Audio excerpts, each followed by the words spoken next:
Oke, Assalamualaikum warahmatullahi wabarakatuh. Kembali lagi dengan saya Holil Rohman. Pada kesempatan kali ini saya akan sedikit bercerita, mengobrolkan tentang buku pendidikan yang judulnya Sistem Pendidikan Finlandia, Belajar Cara Mengajar. Nah, buku ini adalah buku terbitan dari penerbit KPG, Kepustakaan Populer Gramedia, yang ditulis oleh Ratih D. Adiputri, yang mana sosok Ibu Ratih ini adalah seorang ibu yang mempunyai anak yang disekolahkan di Finlandia dan Bu Ratih ini sedang menempuh program doktoral di sana. Nah, dari perjalanan dan pengalaman Ibu Ratih ini, akhirnya beliau itu menuliskan semua itu di dalam buku Sistem Pendidikan Finlandia, Belajar Cara Mengajar. Oke. Nah, di sini setelah saya baca buku terbitan KPG ini, saya merasa ada sesuatu yang mungkin something yang menjadi PR kita bersama, menjadi bahan renungan kita bersama tentang bagaimana sistem pendidikan itu berlangsung. Karena jelas ya, pendidikan Finlandia yang mendapat rekor terbaik, sistem terbaik di dunia. Ketika saya baca ini, di Finlandia itu gini ya, ternyata cara belajarnya gini, cara mengajarnya gini, sistemnya kayak gini. Terus saya mengingat-ingat, merefleksikan diri kembali, mengingat bagaimana saya belajar di sekolah, ya kan. Saya belajar di jenjang SMP, SMA yang mungkin sampai sekarang masih tidak terlalu jauh berbeda ya, meskipun sudah ada beberapa inovasi, mungkin terobosan-terobosan program baru yang menurut saya juga tidak terlampau jauh gitu. Jadi hampir-hampir sama. Nah, di sini ada dua poin besar yang ingin saya ceritakan, yang ingin saya obrolkan ke teman-teman, khususnya tentang bagaimana kita belajar di sekolah ataupun di perguruan tinggi. Yang pertama itu, yang paling saya greget sekali, yang paling saya ngeh sekali ya dari sistem pendidikan Finlandia ini, di sana itu seolah-olah mengatur dan men-setting bagaimana anak atau siswa itu belajar dari kecil itu sudah spesifik gitu. Jadi anak ini mau dibawa kemana gitu, siswa ini bakal jadi apa, ya kan?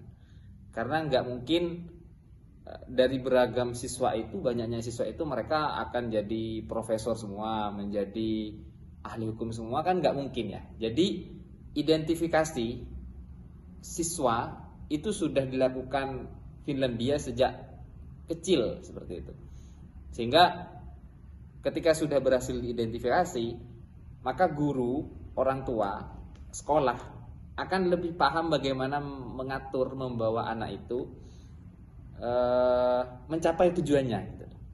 Jadi tidak ada kekangan gitu. Seolah-olah kan, kalau saya ingat-ingat ya, kalau mungkin teman-teman juga mengingat-ingat, kenapa sih kok seolah-olah guru ini kadang memaksakan saya seperti ini gitu loh. Nah, itu yang mungkin ya kan, mungkin sampai sekarang atau beberapa tempat masih ada gitu. Guru ngotot gitu loh. Seolah-olah guru lebih tahu apa yang terbaik untuk siswa gitu loh. Dalam tanda kutip ya. Cuma mungkin nanti kita lihat kembali konteks dan pengarahannya seperti apa. Nah, di sana itu berbeda gitu loh. Jadi emang berangkat dari kemauan dari siswa atau anak atau peserta didik itu dari awal. Nah, itu yang digali terus oleh Finlandia dengan terstruktur tentunya dan saling bekerja sama. Jadi ketika orientasi anak itu mengarah ke A, dia ingin jadi pemusik yang handal, jadi atlet, jadi seniman misalnya. Nah, itu akan dibimbing ke sana, seperti itu. Akan diarahkan ke sana sejak sedini mungkin. Itu yang pertama, yang mungkin masih. Apakah di Indonesia tidak seperti itu? Di Indonesia saya rasa juga seperti itu. Cuma mungkin menurut saya identifikasinya itu kurang awal gitu, kurang dalam dan kurang awal, dan kurang kawalannya mungkin ya, mungkin menurut saya seperti itu. Itu yang pertama. Kemudian yang kedua, yang paling susah kalau menurut saya sih ya ini ya, karena ini bermain di wilayah alam bawah sadar. Nah, kita mau mengatur alam bawah sadar anak, bagaimana dia itu merasa senang ketika belajar, itu kan ucapannya saja mudah gitu, cuma kan implementasinya sulit gitu, ya kan? Belajar itu identik dengan ya capek lah, bosan dan seterusnya, sampai ya apa namanya, kalau teman-teman pernah dengar makalahnya Imam Syafi'i itu kan ya, kalau Anda tidak tahan dengan lelahnya belajar, maka siap-siap untuk merasakan pahitnya kebodohan dan sejenis seperti itu.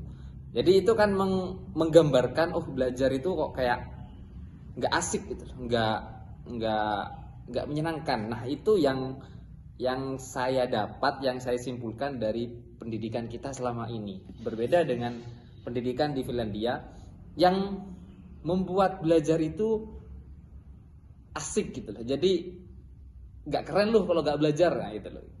Nggak apa ya, nggak ikut zaman atau seterusnya.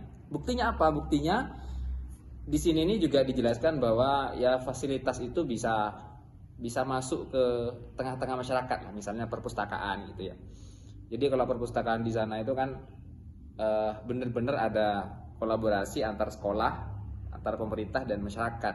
Perpustakaan itu menjadi ruang interaksi bersama kalau di sana. Jadi apa ya, kalau saya beredaksinya itu menjadi tempat bermain bagi anak kecil, menjadi tempat berinteraksi bagi orang dewasa, dan menjadi tempat bekerja bagi orang-orang tua gitu. Jadi perpustakaan itu menjadi wahana bersama itu di tengah masyarakat yang itu hidup seperti itu. Itu kan menurut saya itu adalah bukti nyata bahwa belajar itu memang semenyenangkan itu ya. Dan itu yang mungkin masih menjadi PR kita bersama, bagaimana itu bisa terjadi. Tentu saya nggak mengatakan semua yang ada di Finlandia itu layak ya untuk di Indonesia. Cuma mungkin beberapa hal yang bisa kita tiru di sana sepertinya mungkin bisa diterapkan di Indonesia. Oke, saya rasa itu dulu yang bisa saya sampaikan, yang bisa saya ceritakan tentang sistem pendidikan Finlandia, belajar cara mengajar. Tentu masih banyak hal lagi yang menarik dari buku ini yang mungkin akan dibahas di kesempatan selanjutnya. Oke, terima kasih. Wassalamualaikum warahmatullahi wabarakatuh.